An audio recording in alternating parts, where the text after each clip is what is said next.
Hello students, welcome again to this channel English at your finger tips. Students, आज हम जो हमारी time and tense series चली हुई है उसका पार्ट 10 एक्सप्लेन करेंगे। टाइम एंड टेंस सीरीज का पार्ट 10। टेंस का नाम है future continuous tense. Students, future continuous tense को फ्यूचर प्रोग्रेसिव टेंस भी कहते हैं। Future continuous tense, future progressive tense.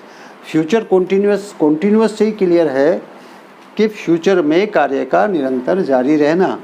Future progressive का मतलब कार्य का लगातार प्रोग्रेस में रहना। It means future continuous tense में या फ्यूचर प्रोग्रेसिव टेंस में फ्यूचर में कार्य के लगातार निरंतर जारी रहने की पॉसिबिलिटी दी होती है। जहाँ तक पहचान की बात है तो पहचान क्या होगी उसमें? जिन सेंटेंसेस के अंत में रहा होगा, रही होगी, रहे होंगे, रहा होगा, रही होंगी, हुआ होगा, हुई होगी, हुए होंगे, हुआ होगा, हुई होंगी आदि शब्द पाए जाते हैं। अर्थात हम क्या कह सकते हैं?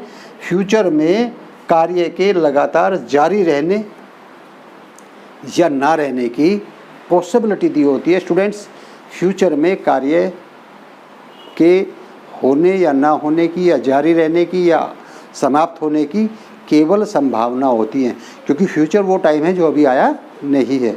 तो फ्यूचर जो आने वाला समय है उसमें कार्य होगा, नहीं होगा, चल रहा होगा, लगातार नहीं चल रहा होगा, समाप्त हो चुका होगा, वो अगले टेंस में हम पढ़ेंगे। तो फ्यूचर में लगातार कार्य के जारी रहने की पॉसिबिलिटी दी होती है, फ्यूचर में पॉसिबिलिटी होती है।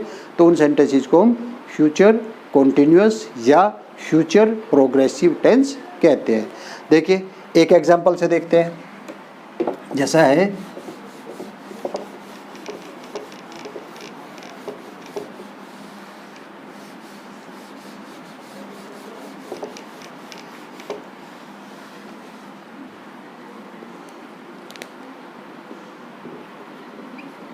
वह कल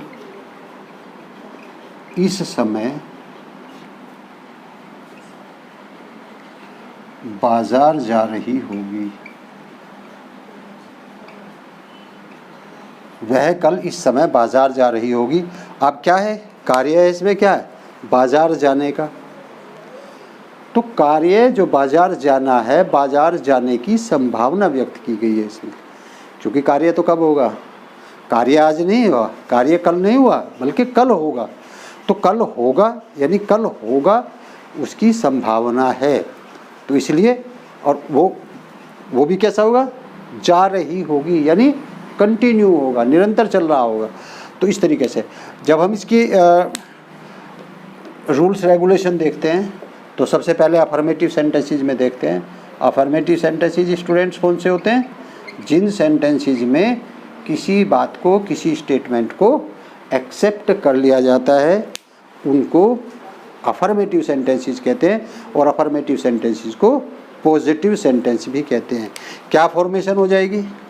सबसे पहले सब्जेक्ट, उसके बाद विल या शैल, और फिर लगाएंगे हम बी।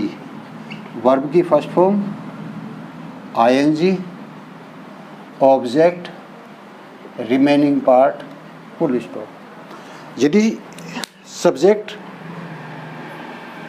फर्स्ट पर्सन है यानी आई या वी है तो हम उसके साथ शैल भी लगाते हैं। यदि वो सेकंड पर्सन और थर्ड पर्सन है तो उसके साथ हम विल भी लगाते हैं। स्टूडेंट्स, फ्यूचर में सिंगुलर और प्लूरल का कोई रोल नहीं होता है, केवल फर्स्ट पर्सन और सेकंड और थर्ड पर्सन का रोल होता है। अब वो फर्स्ट पर्सन में दोनों होते हैं, सिंगुलर भी होता है, प्लूरल भी होता है। अब सिंगुलर के साथ भी हम शैल लगाते हैं, प्लूरल के साथ भी शैल लगाते हैं। फर्स्ट पर्सन में दो प्रोनाउन आते हैं हमारे, आई और वी। आई फर्स्ट पर्सन का सिंगुलर होता है, उसके साथ भी शैल लगाते हैं, और वी फर्स्ट पर्सन का प्लूरल होता है, हम उसके साथ भी शैल का प्रयोग करते हैं। तो फ्यूचर टेंस में सिंगुलर प्लूरल का रोल नहीं होता, बल्कि फर्स्ट पर्सन, सेकंड पर्सन और थर्ड पर्सन का रोल होता है। इसी तरह से सेकंड पर्सन के साथ हम और थर्ड पर्सन के साथ हम विल लगाते हैं। थर्ड पर्सन में यदि हम देखें, ही और सी सिंगुलर होते हैं, उनके साथ भी विल लगता है, जबकि दे और सेकंड पर्सन का यू प्लूरल होता है, उनके साथ भी हम विल लगाते हैं। तो फ्यूचर टेंस में second person, third person, first person, इनका रोल होता है, ये मैटर करते हैं। सिंगुलर और प्लूरल मैटर नहीं करते। तो सब्जेक्ट के अकॉर्डिंग यदि वो फर्स्ट पर्सन है तो शैल बी, सेकंड और थर्ड पर्सन है तो विल बी, वर्ब की फर्स्ट फॉर्म में आईएनजी, ऑब्जेक्ट और रिमेनिंग पार्ट। अब देखिए जैसे इसी सेंटेंस को, वह कल इस समय बाजार जा रही होगी, तो क्या हो जाएगा शी, और कैसा है थर्ड पर्सन, तो will be going to market at this time tomorrow.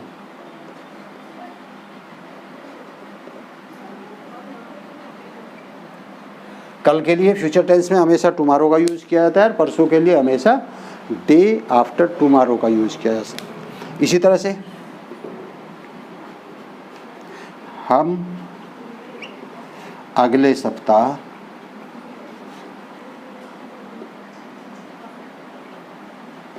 पहाड़ों पर घूमने जा रहे होंगे। तो अगले सप्ताह इस कार्य के लगातार जारी रहने की संभावना है। क्या है कार्य? पहाड़ों पर घूमने जाना। तो क्या हो जाएगा? We shall be going to walk in the hill areas. कब? Next week. We shall be going to walk in the hill areas next week. अगले सप्ताह हम पहाड़ों में घूमने। अब देखिए दोनों कंडीशन में, इसमें बाजार जा रही होगी, बाजार जाने का कार्य लगातार जारी है, इसमें पहाड़ों पर घूमने जा रहे होंगे, यानी पहाड़ों पर घूमने जाना और वो लगातार जारी है। तो ये रहा स्टूडेंट्स आपका अफर्मेटिव सेंटेंसेस। जो नेगेटिव सेंटेंसेस हैं उसमें वो भी इजी है। क्या होगा कि विल बी और शैल बी के बीच में नोट का यूज़ हो जाएगा। विल बी और शैल बी के बीच में हम नोट लगा देंगे, बाकी कहीं कोई चेंजेस नहीं होंगे। और स्टूडेंट्स ये मैं पहले भी बता चुका हूँ आपको, क्या कि कभी भी कॉन्टिन्यूअस टेंस में नेवर का प्रयोग नहीं होता। तो सब्जेक्ट, उसके बाद विल या शैल, फिर नोट, फिर बी, वर्ब की फर्स्ट फॉर्म में आईएनजी, ऑब्जेक्ट और रिमेनिंग पार्ट। तो विल बी और शैल बी। स्टूडेंट्स जब भी हेल्पिंग वर्ब दो पार्ट की बनी होगी, नोट, नेवर या कोई भी एडवर्ब यदि होगी तो वो एडवर्ब उन दोनों वर्ब के बीच में आ जाएगी। अब जैसे यहाँ विल भी हुआ है तो नोट और नेवर विल और बी के बीच में आएगा। इसी तरह से परफेक्ट कंटिन्यूअस टेंस में हमने प्रेजेंट का देखा था, हैज़ बीन और हैव बीन, तो उनके बीच में आना था। ऐसे हमने पास्ट परफेक्ट कंटिन्यूअस देखा, हैड बीन, वो भी हैड और बीन दो पार्ट से बनी है, उनके भी बीच में आता है। तो जब भी हेल्पिंग वर्ब दो पार्ट की बनी होती है तो नोट या नेवर उनके हमेशा बीच में आता है। इसमें नेवर का यूज़ होता नहीं है। देखे जैसे वह अपने गंदे कपड़े नहीं धो रही होगी।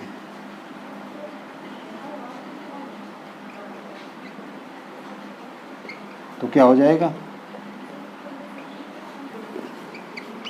She will not be washing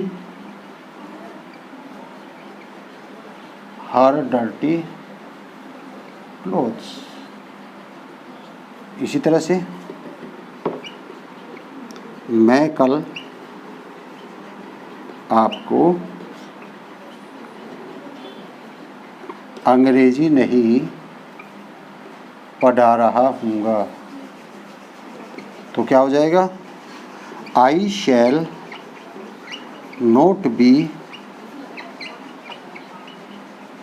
teaching you English tomorrow. I shall not be teaching you English tomorrow. तो इस तरह से यदि नेगेटिव सेंटेंसेस होते हैं तो सारी फॉर्मेशन सेम होती है। बस क्या करेंगे हम, विल और बी या शैल और बी के बीच में हम नोट का प्रयोग करते हैं, जो भी अकॉर्डिंग टू सब्जेक्ट यूज होती है। यदि विल होगा तो विल नोट भी हो जाएगा, शैल यूज होगा तो शैल नोट भी यूज हो जाएगा। स्टूडेंट्स अब देखते हैं हम इंटेरोगेटिव सेंटेंसेस। जो इंटेरोगेटिव सेंटेंसेस होंगे वो दो तरह के होते हैं। कौन कौन से? वाई टाइप क्वेश्चंस और टैग टाइप क्वेश्चन।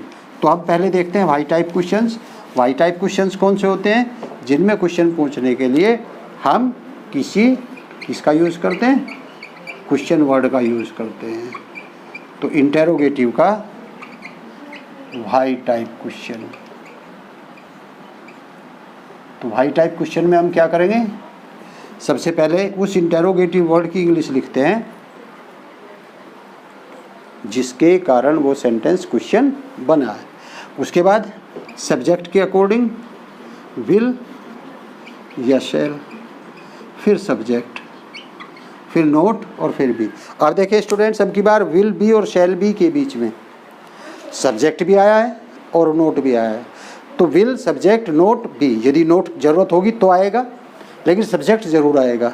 यदि सेंटेंस नेगेटिव भी होगा तो विल और बी के बीच में सब्जेक्ट और नोट दोनों होंगे। यदि नेगेटिव नहीं होगा तो विल या शैल, उसके बाद सब्जेक्ट और उसके बाद बी आएगा। और चूंकि ये सेंटेंस इंटेरोगेटिव, इनके द्वारा प्रश्न पूछा जाता है, तो सेंटेंस के अंत में हम क्या लगाते हैं? Mark of interrogation. देखे जैसे वे कल मैच क्यों नहीं खेल रहे होंगे?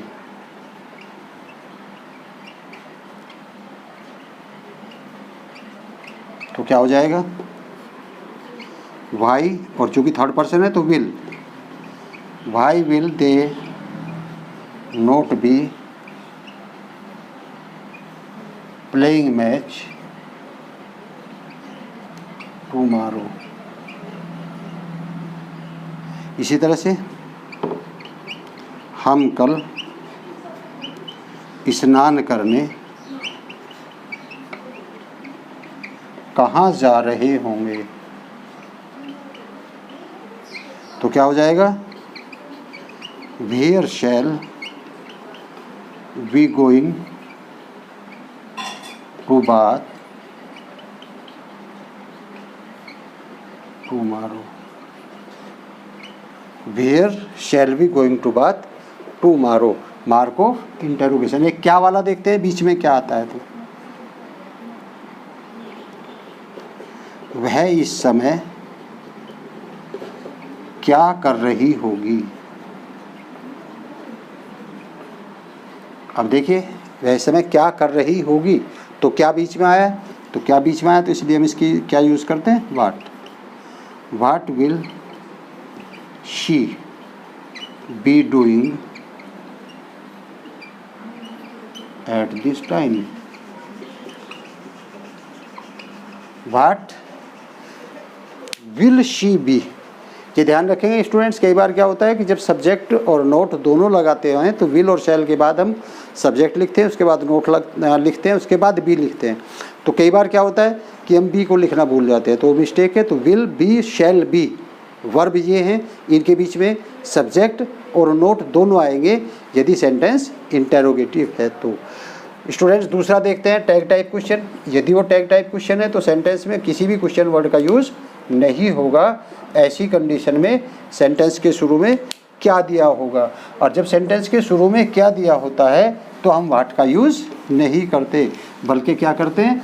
टेंस के अनुसार और सब्जेक्ट के अनुसार सेंटेंस के शुरू में हेल्पिंग वर्ब का यूज़ करते हैं या मॉडल का यूज़ करते हैं। तो उस कंडीशन में हमारी फॉर्मेशन क्या हो जाएगी? सब्जेक्ट के अनुसार स्टार्टिंग में विल और शैल का यूज़ करेंगे हम। यदि वो फर्स्ट पर्सन है तो हम शैल लगा देंगे, आई और वी है तो उसके साथ शैल लगा देंगे। आई और वी को छोड़ करके यदि और कोई सब्जेक्ट है तो हम उसके साथ विल लगाएंगे, सब्जेक्ट, उसके बाद नोट और फिर बी। तो विल बी और शैल बी के बीच में फिर से सब्जेक्ट और नोट, वर्ब की फर्स्ट फॉर्म में आएंगी, ऑब्जेक्ट, रिमेनिंग पार्ट, और बाद में क्या लगाएंगे हम? रिमेनिंग पार्ट के बाद में हम लगाते हैं मार्क ऑफ इंटेरोगेशन। तो क्या हो जाएगा? देखिए जैसे क्या रवि अखबार नहीं पढ़ रहा होगा? तो क्या हो जाएगा?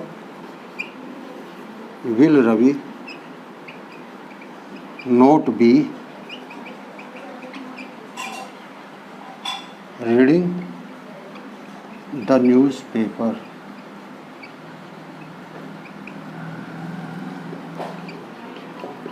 क्या कवि कविता नहीं लिख रहा होगा।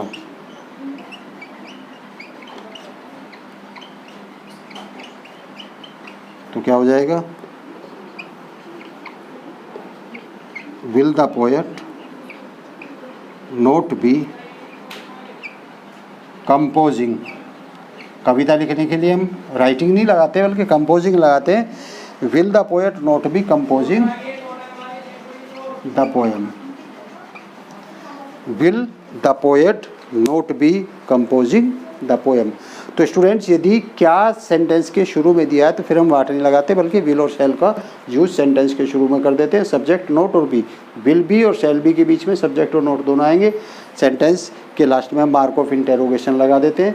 तो will Ravi not be reading the newspaper interrogation, और will the poet not be composing the poem.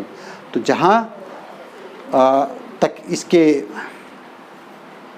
Use की बात है स्टूडेंट्स, तो इसका यूज़ वहाँ किया जाता है जहाँ सेंटेंस में फ्यूचर में किसी कार्य के लगातार जारी रहने की पॉसिबिलिटी दी होती है।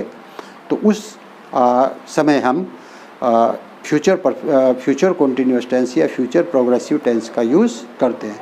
तो स्टूडेंट्स, ये रहा आपके सामने time and tense part 10 future continuous tense. Students, यदि आज अभी तक आपने इस चैनल को लाइक नहीं किया है, शेयर नहीं किया है, सब्सक्राइब नहीं किया है, तो प्लीज़ इसको सब्सक्राइब ज़रूर करें। सब्सक्राइब इसलिए ताकि आने वाली वीडियोज़ की नोटिफिकेशन आपको टाइम से प्राप्त होती रहे। लाइक करें वीडियोज़ को, पूरी वीडियोज़ देखें। पूरी वीडियोज़ देखेंगे तभी आप डीपली स्टडी कर पाएंगे। यदि आपने स्टार्टिंग की 2 मिनट, 4 मिनट, 5 मिनट, 10 मिनट चला करके फिर उसको ऑफ कर दिया तो आपको पूरा उसकी नॉलेज नहीं हो पाएगी। इसलिए वीडियो पूरी चलाएं, लाइक करें, अपने फ्रेंड्स के साथ ज़्यादा से ज़्यादा शेयर करें ताकि आपके फ्रेंड्स भी इसका अधिक से अधिक लाभ उठा सकें। सब्सक्राइब ज़रूर करें ताकि आने वाली वीडियोज़ की नोटिफिकेशन आपको टाइम से मिलती रहे, आपको पता चलता रहे कि नेक्स्ट वीडियो में क्या आने वाला है। मिलते हैं स्टूडेंट्स नेक्स्ट वीडियो में, तब तक के लिए थैंक यू वेरी मच।